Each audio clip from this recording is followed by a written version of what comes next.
சில வீடுகளில் இன்னும் கொஞ்சம் வித்தியாசமாக மகன் கொஞ்சம் சம்பாதிக்க ஆரம்பித்ததற்கு பிறகு மகன் கொஞ்சம் இந்த தாய்க்கு வரவு செலவை பணத்தை அனுப்பி வைக்கக்கூடிய ஒரு சூழலை உருவாக்கியதற்கு பிறகு கணவனின் சிறப்பை பல பேர் உணர்வதில்லை. இப்படி இந்த மகன் படிக்க வைக்கப்பட்டு கல்லூரிக்கு அனுப்பப்பட்டு நல்ல வேலைக்கு அவன் தேர்ந்தெடுக்கப்பட்டு சில லட்சங்கள் சில ஆயிரங்கள் சம்பாதிக்கும் வரை கணவனை ஒரு மாதிரியாக பார்த்தவர்கள், மகன் சம்பாதிச்சு அவன் கொஞ்சம் தாயின் பேருக்கு டிடி அனுப்ப ஆரம்பித்ததற்கு பிறகு இந்த தாயின் பேரில் ஒரு பேங்க் அக்கவுண்ட் உருவாக்கி கையிலே ஏடிஎம் கார்டையும் கொடுத்ததற்கு பிறகு சில இல்லங்களில் அந்த தந்தைமார்களின் நிலைமையோ அந்தோ பரிதாபம். இதை பேசுவதற்கு ஒரு நியாயமான காரணம் இருக்கிறது சகோதரர்களே. நமது ஊரில் இருக்கிற சமூக சூழலின் பிரகாரம் பெரும்பாலும் கணவனுக்கும் மனைவிக்கும் இடையில் திருமணத்தை ஆரம்பிக்கும் போதே, திருமணத்திற்காக பெண் பார்க்கிற போதே வயது வித்தியாசத்தோடு தான் பார்க்கிறோம். 2-3 வயது குறைந்தபட்ச வித்தியாசம் இருக்கும். அதிகபட்சம் பலருக்கு 10-15 வயது வித்தியாசம் இருக்கும். சில பேருக்கு 20 வயதுகள் கூட வித்தியாசம் இருக்கும். இதனால் என்ன ஏற்படுகிறது தெரியுமா? இந்த மனைவியை விட அந்த கணவன் சீக்கிரத்திலேயே நோயில் விழுந்து விடுவான். எல்லாம் ரொம்ப டீப்பா நீங்க கவனிக்க வேண்டிய விஷயம். போற போக்கில் சொல்லிட்டு போற விஷயம் நினைச்சிடாதீங்க.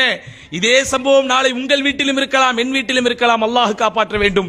அல்லாஹ் நாடியவர்களை தவிர யாரும் இதில் தப்பிக்க முடியாது. பெண்களே நினைத்து பாருங்கள், உனக்கு 20 வயது இருக்கும், உனக்கு திருமணம் முடிக்கும் போது உன் கணவனுக்கு 30 வயது இருக்கும். அவன் வாழ்க்கையின் பெரும்பகுதியை வெந்த பூமியிலே கழிக்கிறான், வாழ்க்கையின் பெரும்பகுதி வெளியிலேயே சுத்துகிறான். பல மாசுகள் பல தூசுகள் அவனுடைய வாழ்க்கையோடு விளையாடி கொண்டிருக்கிறது.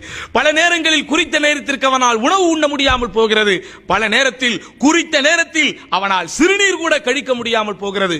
உனக்காக உன் வாழ்க்கையை மேம்படுத்த, உன் பிள்ளைகளை மேம்படுத்த தன் வாயுலை, தன் வாலிபத்தை, தன் இளமையை தியாகம் செய்ததன் விளைவு 50 வயசுல ஒரு நோயாளி ஆயிடுவார்.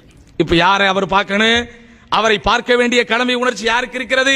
அவரை பொறுப்பேற்க வேண்டிய கடமை உணர்ச்சி யாருக்கு இருக்கிறது?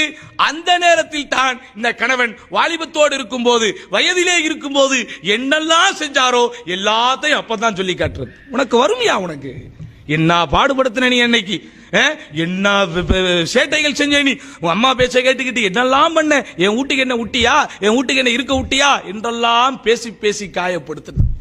இதுல சில பெண்கள் ஆச்சரியம் செய்வார்கள், கடமையை செய்வார்கள், பணிவிடையை செய்வார்கள், கூடையே இப்படி அவனை இம்சைப்படுத்தி அந்த கடமையின் நன்மைகளை அனுபவிக்காமல் போய்விடுவார்கள். என்ன செஞ்சு தொலைக்கிறது? என் தலையெழுத்து இந்த டீ, என்ன செய்யறது? என் தலையெழுத்து இந்தாங்க மாத்திரை. இப்படி நீங்க கொடுத்தீங்கன்னா இந்த மாத்திரையை உனக்கு வேலை செய்யாது. அந்த மாத்திரை உனக்கு என்ன நன்மையை தர வேண்டுமோ அந்த நன்மையும் தராது. இப்படிதானங்க? லா துபுத்திலு சதகாத்திக்கும் பில் மன்னிவல் அதா. லா துபுத்திலு, உங்களுடைய நல்லறங்களை தான தர்மங்களை சொல்லி காட்டியும் துன்புறுத்தியும் நீங்கள் என்ன செய்யாதீங்க, வீணடித்து